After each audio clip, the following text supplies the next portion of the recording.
Eeyyee, biyyi itti obboleettii kireeffachuu dandeessan jira.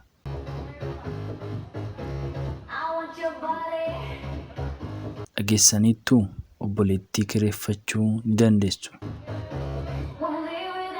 Lammiileen biyyattii karooraan obboleettii kireeffachuuf doolaarota baay'ee ni baasu.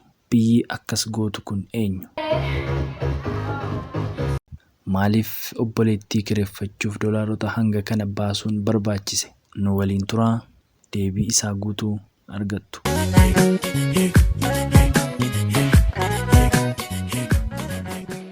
Baga gara chaanaalii kanaa dhuftan jecha.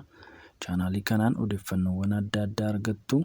Subscribe gochuun nu waliin turaa. Magaalaa guddoon Jaappaan Tookiyoon kan isheen beekamtu gamoowwan gurguddoo magaalattii keessatti argamanii fi daandiiwwan tiraafikiin cufaman baay'een waan keessatti argamuunidha. Haa ta'u malee biyya Jaappaan keessatti namoota baay'ee manatti hidhee kan hambise dhukkubni hamaan hiikookomorii jedhamu baay'inaan ni mul'ata. Dhibeen kun dhiiraaf durba jedhee adda hin baasu. Hundumaa wal qixa miidha. Haa ta'u malee yeroo baay'ee dhiironni baay'inaan miidhamu. Maddeen Jaappaan akka ibsanitti parsantiin 90 dhibee kanaan hubaman dhiirota ta'uun isaanii ibsameera. Dhibeen kun dargaggoota umuriin isaanii waggaa 18 hanga 37 gidduu jiru baay'inaan miidha. Dhibeen kun hanga ammaatti Jaappaan keessatti lammiilee miiliyoona 4 ol hubeera. Namoonni dhibee kanaan hubaman yeroo baay'ee mana keessatti kophummaan dabarsu. Barachuufis tahee hojjechuuf fedhii tokkollee hin qabaatan. Ji'oota 6 oliif kutaa ciisicha isaanii keessaa osoo hin bahin yeroo dheeraaf turu. Kanumarraa ka'uun dhibee sammuutiif saaxilamu. Walitti dhufeenyi isaan namoota dhiyoo isaan cina jiran waliin qabanis addaan cita. Maatiin isaaniis dhukkubsachuu ijoollee isaaniin jireenya hawaasummaa isaaniin baay'ee hubamu. Namarraas hin fagaatu. Ijoollee isaaniis manatti cufanii waggaa baay'eef nama malee akka isaan turan taasisu. Kanumarraa ka'uun egaa obboleettii kireeffachuun kan jalqabame. Yaada kana kan fide Yoowichiin jedhama. Namichi kun dura taa'aa kaampaanii Faamilii Roomaans jedhamu yoo ta'u, kaampaaniin kun obboleettii baay'inaan kireessa. Namichi Yoowichiin jedhamu kun erga hiriyoonni isaa dhibee kanaan hubamanii manatti galanii booda ture kan inni yaada obboleettii kireessuu jedhu kana maddisiise. Sababni dhibee kanaa Jaappaan keessatti adda ta'uu qabda yaadni jedhu jira. Kana jechuun namoota naannoo kee jiran keessaa injiinara ta'uu namni barbaadu yoo jiraate atis injiinara ta'uu qabda jedhanii waan yaadaniif kun rakkoo isa jalqabaadha. Dargaggeessi Jaappaan tokko umurii isaa 28tti fuudhuu hin barbaadu yoo ta'es dubbachuu hin danda'u. Yoon dubbadhe namoonni akka gowwaatti na ilaalu jedhanii waan yaadaniif hin dubbatan ture.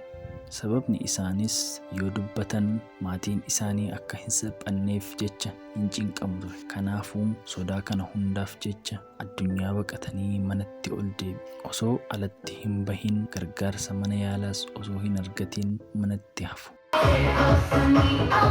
Dhibeen kun baay'inaan ijoollee maatiin isaanii sooressa ta'e irra caala huba. Ijoolleen maatiin harka qalleessa ta'e dhibee kanaan yeroo hubaman hin mul'atu. Sababni isaa maatii isaanii deeggaruuf oliif gadi waan fiiganiif jireenyii fi walitti dhufeenyi hawaasummaa isaanii gaarii ta'a. Wantoota dhibeen kun akka babal'atuuf dhiibbaa uuman keessaa teknooloojiin isa tokko. Namoonni dhibee kanaan qabaman yeroo isaanii baay'ee waan ittiin dabarsaniif walitti dhufeenya kan biraa hin qabaatan. Kana jechuun jireenya hawaasummaa isaanii gadi xiqqeessa jechuudha.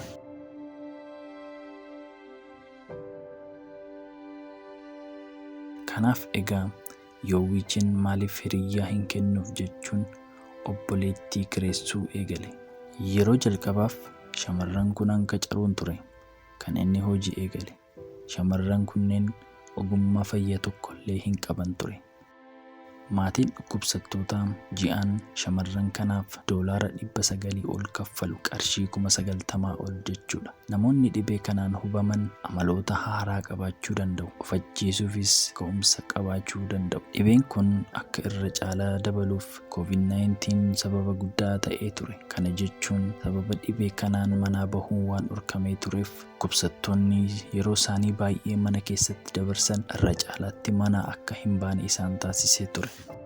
Hojiin shamarran kireeffaman kanaa namoota dhibee kanaan hubaman gargaaruu fi jireenya hawaasummaatti isaan deebisuudha. Waan adda ta'e hin godhan. Hojiin isaanii itti siqanii haasa'uudha. Isaan waliin ooluudha. Haa ta'u malee baay'ee walii galuuf ji'oota 6 hanga waggaa 2 itti fudhata. Namoonni kun yeroo isaan waliin walitti dhufan iyyuu dheekkamuu danda'u. Salphaatti ofitti nama hin butan. Dhugaa dubbachuuf obboleettonni kireeffaman kunneen rakkoowwan baay'ee isaan irra gahuu danda'a. Qaamaanis miidhamuu danda'u. Shamarran waan ta'aniifis yaaliin adda addaa irratti raawwachuu danda'a. Kunis hojii isaanii cimaa fi sodaachisaa taasisa. Haa ta'u malee sababa hojii kanaan shamarran gaa'ela uummatanis darbanii ni mul'atu. Kanumarraa ka'uun yeroo ammaa kana waa'een kiraa kun babal'achuun jaalallee yookaan galfreendii kireessuunis jalqabameera. Darbees qophiilee tokko irratti ni mul'ata. Egaan amalli kun barteen kireessuu obboleettii kun gara biyya keenyaatti yoo dhufe maal isinitti fakkaata? Dhibeen hiikookoomoorii wajjin wal fakkaatu kun biyya keenya keessatti ni argamaa laata? Hanga ammaattis mul'atee jira laata? Kun gaaffii keenya. Waan waliin turtaniif galatoomaa jecha hanga qophii itti aanutti walitti deebinutti nagaan turaa.